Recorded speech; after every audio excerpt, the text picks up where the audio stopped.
The New England Patriots select safety Kyle Duggar with their 37th overall pick, their first choice in the 2020 NFL Draft. I'm Sierra Goodwill, here with Evan Lazar and Mike Petraglia. This was an absolute shocker.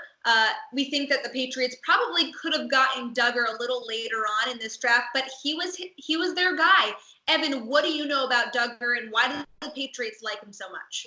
Well, he's a guy that really rose up the draft board after the combine, Sierra. He tested in the 99th percentile, absolutely killed the combine in every way possible. This is a freak athlete that is raw and is coming up from the D2 level, so there's going to be some adjustment that need to be made there, an adjustment to the level of competition. But in terms of what he put on tape at Lenoir-Rhyne, there were times, quite frankly, where he looked bored with his level of competition because he was so much better than everybody else on the field that if you watch him, maybe there are times where it looks like he's not hustling or he's not playing hard.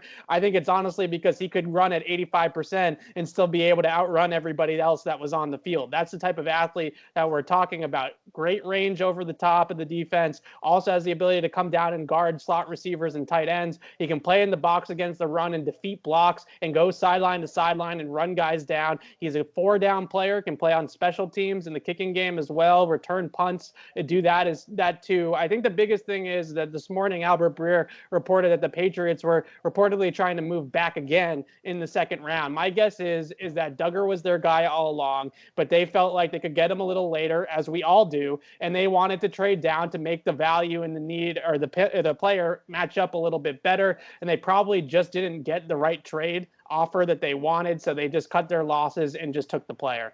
The way I read this, Sierra and Evan, Isaiah Simmons, the fantastic player out of Clemson, and certainly a lot of people around New England may not have seen Kyle Duggar play, but if you're a college football player fan and watched Isaiah Simmons play during his tenure for Clemson, this is the kind of impact player that I think the Patriots feel they're getting. Somebody, like Evan said, that can play all over the defensive backfield, play all over the defense for that matter, and we all know how Bill Belichick and his staff love versatility on defense, and this is certainly checks that box, and that's why I think that's what really drove them to make this pick.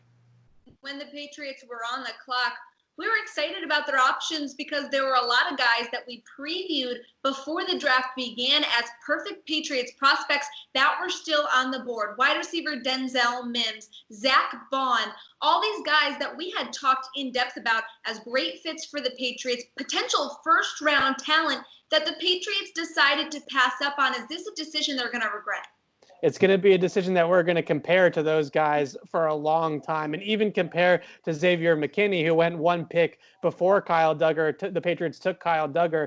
We're going to be comparing him to those guys forever, right? Denzel Mims, even the guys at 23 that they passed on to take Duggar instead. Listen, it's a reach. It's a reach of a pick from us, our perspective, from the media perspective. But one thing you got to learn about Bill Belichick is that his board is different from everybody else's board. And I'm convinced that he went down to the Senior Bowl at Mobile and he saw a guy that is a defensive chess piece in Kyle Duggar, that he can move around the entire defensive backfield and back seven, play him at linebacker, play him at safety, play him at slot corner, have him guard in certain matchups in certain weeks. This is a guy that 1 week they can go ahead and put on Travis Kelce. The next week they can spy a Russell Wilson in the box with him. I'm not trying to sell you guys on the pick. I understand that it's, a little bit of a reach at this spot, a D2 player from Lenoir-Rhyne. Most of you have probably never heard of him, but when you really watch him on tape and then you look at the combine results, this is a big-time athlete with big-time potential and skill. So although I understand some of the hesitations about another second-round defensive back, is this Jordan Richards? Is this Tavon Wilson? I think that he's got a little bit better of an athletic profile than those guys did, and he can make a little bit more of an impact on the game than somebody like a Richards or a Wilson can. You know what goes out the window? The argument that Bill Belichick will default to a big school who has a player who has played in big time competition. That's not exactly the case with this pick, but certainly, you have to give Bill Belichick the benefit of the doubt because he goes after his players and players he feels will be most comfortable contributing right away in his system. And I think that's what they feel Kyle Duggar will be. It's definitely a wait and see situation. Not the big name that Patriots faithful were hoping for, but hey, if it all pays off in the end, they'll be happy. We'll have all of your draft coverage from day 2 on our website at clnsmedia.com, and join us live throughout the draft tonight on our YouTube channel at CLNS Media.